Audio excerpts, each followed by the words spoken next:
But yes, the Diddy lawsuit is absolutely crazy. Full stop. What if I told you guys that it is about to get even crazier, that there is directly a link to Michael Jackson's death? They both had the same head of security. His name was Fahim. What P. Diddy says about Fahim is like, if you have a problem with the law, you call up Fahim. Okay, wait. So you're telling me Diddy's lawsuits, blackmail threats, and celebrity parties weren't even the craziest part of the story? Because now Cassie is claiming that music elites didn't just protect Diddy, they used him. Used him to cover up bigger scandals, like silencing Michael Jackson at the peak of his power. And fans are losing it. It's all starting to look like Diddy wasn't just being Diddy, he was playing a role in something way bigger.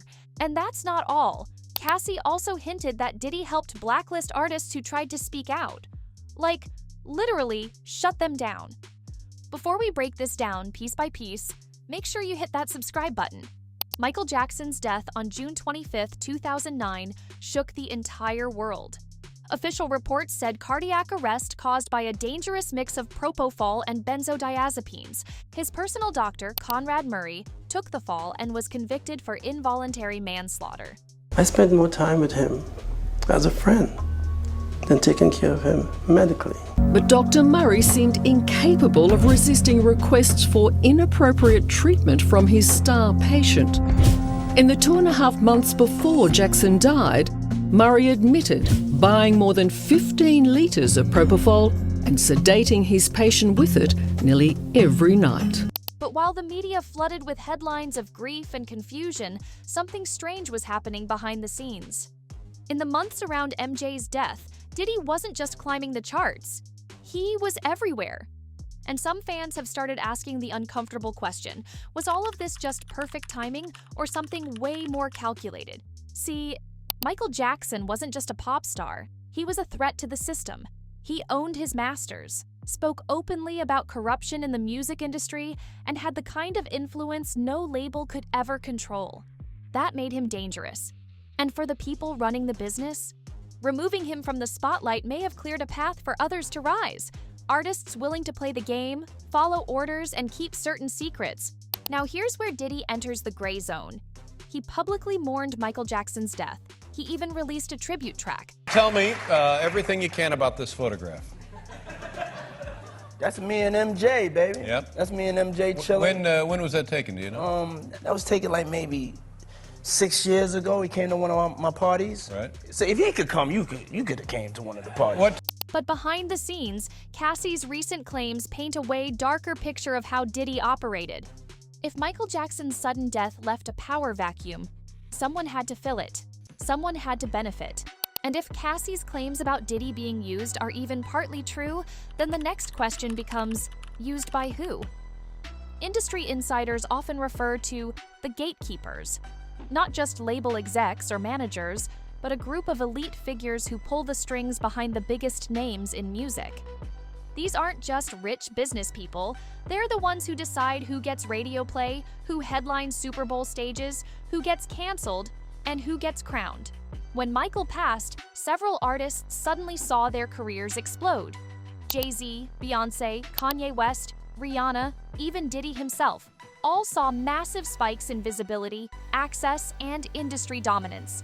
If you read through them, again, these are all allegations, but you will come out of it understanding that there is allegedly some sort of a blackmail ring that is operating throughout Hollywood, and that artists that are producing music are actually being controlled via being induced into drugs at parties. Was that this ring, if you believe it exists, can and will murder people to protect themselves.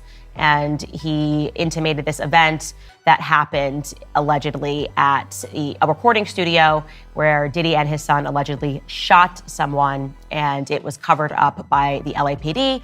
Now, let's dive into one of the biggest motives behind his death, the one that might explain why so many powerful forces wanted him gone.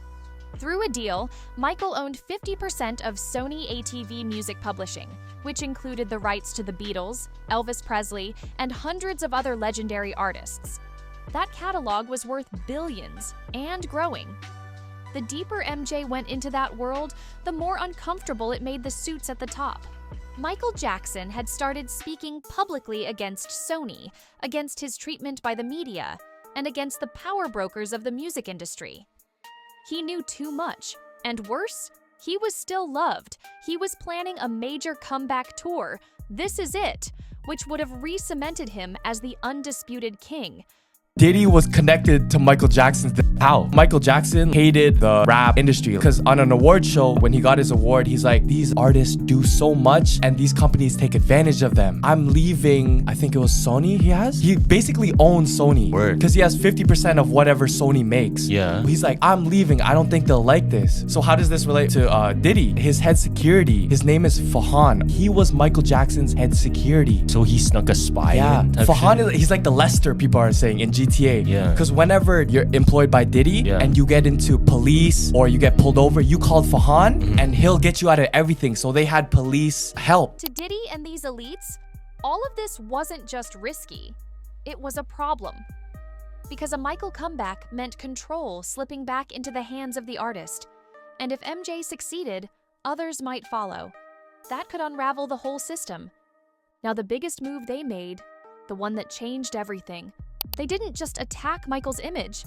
They went after his legacy, his skin color, the transformation the world couldn't stop watching or judging. What many overlook is that MJ suffered from vitiligo, a medical condition that causes skin depigmentation. But instead of support, he was dragged by the media, turned into a punchline, a freak show. And that reaction wasn't random. In an industry that was and still is deeply racialized, MJ's evolution didn't fit the mold. He wasn't trying to escape being black. He was trying to survive in a world where being too black, too powerful, too vocal made you a threat. And here's where it all gets sinister.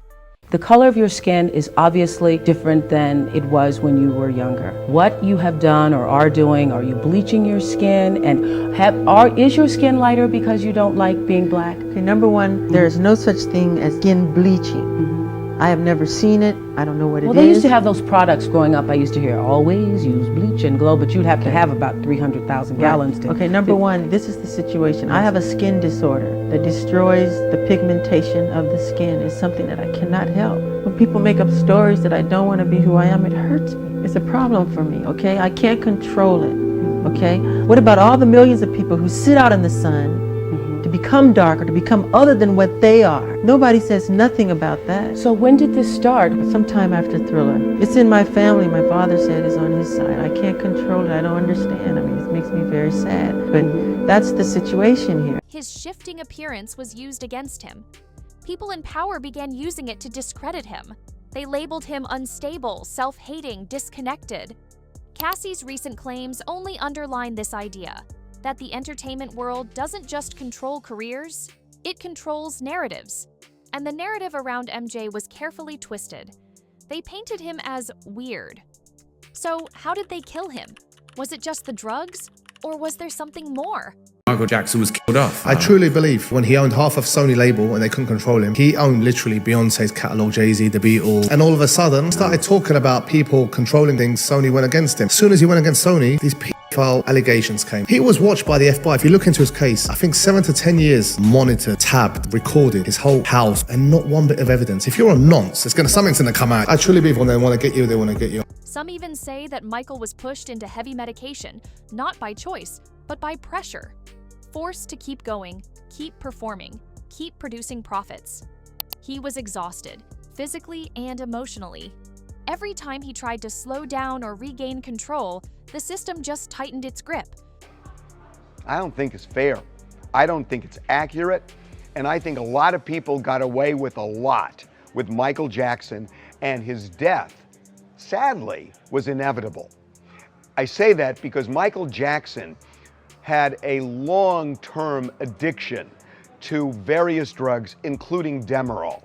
And there was a very famous dermatologist in Beverly Hills named Arnie Klein who would inject Michael in his office every day and basically just get him high on Demerol and make all sorts of pretend excuses on why he was doing it, to a point where people got so suspicious, he ended up using a gynecologist's office in the same building. Others also claimed that he was deliberately isolated, surrounded by people who didn't have his best interests at heart, people who reported to the power players, not to him. And when he started asking questions, pulling away, and challenging those people, that's when things escalated. Even the way he died, alone, sedated, in a rented mansion, under the supervision of a doctor he barely knew, echoes what some industry insiders now whisper as the quiet cleanup. Until all that was left was a corpse, a scandal, and a billion-dollar legacy suddenly back in the hands of the people he fought so hard to keep it from. Everyone else moved on, richer, quieter, safer. But the silence? That was the loudest part of all. But let us know, do you think Diddy was actually involved in silencing Michael? Or is he just another pawn in something way bigger? Tell us what you believe in the comments. See you the next one!